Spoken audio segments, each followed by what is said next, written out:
Now, you and I were discussing earlier in the week, these are very valid charges. A lot of people in Los Angeles, I know my own friends there, I'm sure you have friends, some prominent members of the community there, like Justin Bateman, the famous actress, saying that when Harry and Meghan visited the fire-ravaged embers of burning buildings and people's homes the other day, the cameras, of course, handily there, catching them on camera. Justine Bateman said they're disaster tourists. Others called them tragedy vultures.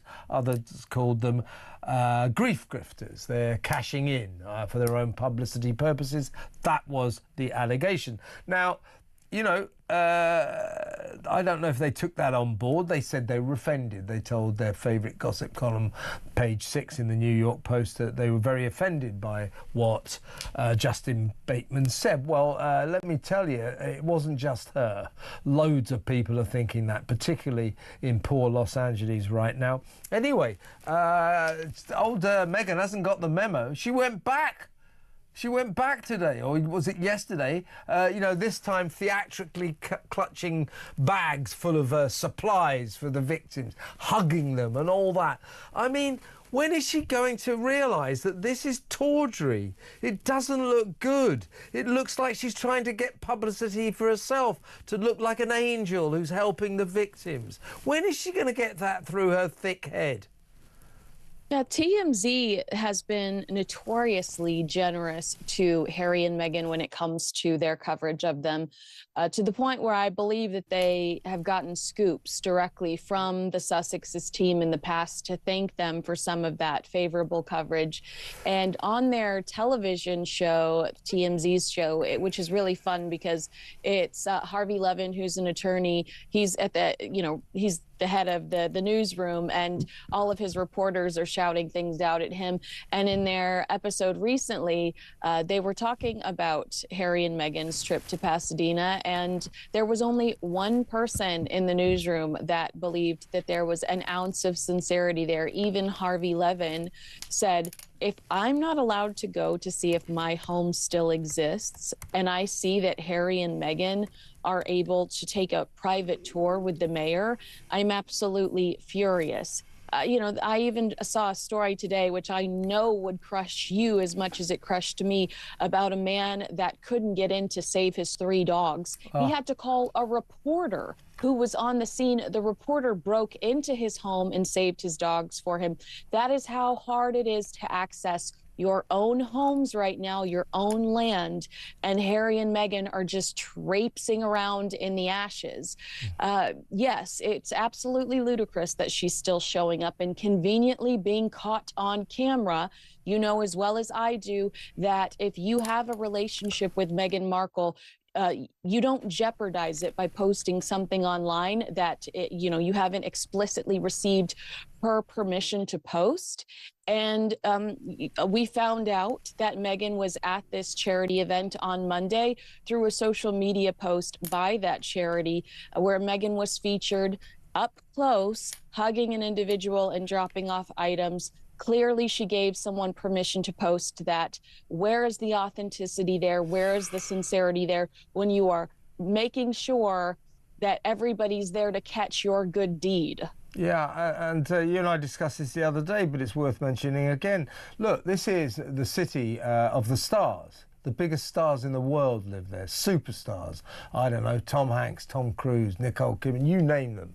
The biggest stars in the world. Now, they could have decided, it'll make me look quite good if I go down and see all the victims. They might even have decided perhaps it might sort of raise their spirits if I went down there. But I think every single one of them just felt, look, this isn't about me.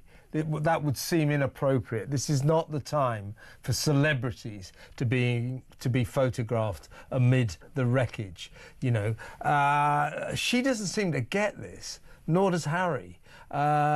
Tone deaf. Others saw, no, this is not for celebrity visits. She doesn't get it, to the extent that she gets all the criticism on day one. Tragedy vultures, grief grifters was trending, and she goes back. Yeah, and want to take up for Jennifer Garner real quick, just in relation to what you said about how we didn't see a lot of celebrities there. We did see Jennifer Garner there, and I have seen people try to use Jennifer Garner as an excuse for Harry and Meghan's presence. Jennifer Garner lives in that neighborhood, just on the outside, to the point where when Ben Affleck had to evacuate her ex-husband, he went to her house, which was just right out of the perimeter that was being evacuated at the time. She also lost a dear friend of hers from church in the fire. That is why she felt compelled to be there. This is her neighborhood, and she lost a friend in the fire. I don't think in any way, shape, or form that you can compare Jennifer Garner and Meghan Markle. Meghan drove almost 200 miles. 200 miles, yeah. I mean, to be documented helping someone. It would be better, preferable, if she didn't do that. She also, they said, oh, we've thrown open the doors of our Montecito mansion to all the loved ones and the friends who have been affected by the blaze. So I'd be interested to see a list of their names, the people that they've offered refuge to. Haven't seen that posted yet. Am I being too cynical here? I don't know. But anyway, I said earlier, one small solace is that Meghan has postponed the release of her Netflix cooking show, With Love, Meghan, because it was supposed to come out this week on Wednesday. And yesterday indeed, she said that would be inappropriate. I've got some sympathy with that. We criticised her for allowing the trailer for the series to come out the day after the New Orleans and Las Vegas terrorist attacks. So that was bad timing. So we can't exactly have a go at her for delaying the release of With Love, Meghan. So yeah, I've got. Well, we can have a go. We can have a go over the fact that she tries to make it sound like it was her initiative and her idea, and I am hearing over here in Los Angeles that it was Netflix idea, and Netflix is the one that wanted to delay it. This was not something that, that is what the gossip is over in the States. Not that this was Meghan Markle's big idea. I agree. Her selfless idea. I was about to say that. I mean, as I say, I'm sure that was partly Netflix as well. And it's been delayed postponed all the way until March the 4th. I'm thinking time to re-edit, eh? Netflix thinking maybe we could sharpen this series up and make it a little bit less schmaltzy. I don't know. But the point is, by this announcement, it is a headline-hitting announcement. It looks like she's getting publicity for her show out of all this. So all of her actions here, they're just tawdry. And, my visceral reaction is that it's just wrong. It's wrong. It looks wrong. Here she is in the car park. Hello, everyone, and welcome back to Meghan and Harry Tales.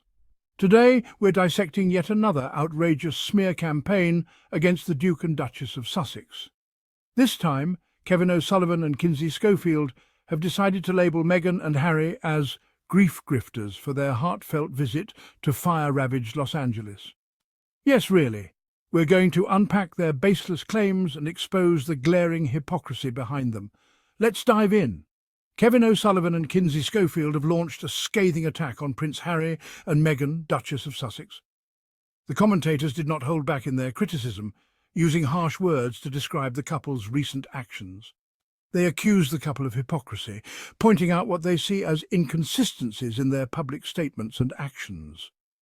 This follows the Duke and Duchess's visit to fire-ravaged areas of Los Angeles, where they were seen offering support and comfort to the victims. O'Sullivan and Schofield claim the couple are exploiting the tragedy for their own gain, suggesting that their presence was more about media attention than genuine concern. They allege that Harry and Meghan are seeking publicity, using their high-profile status to stay in the limelight.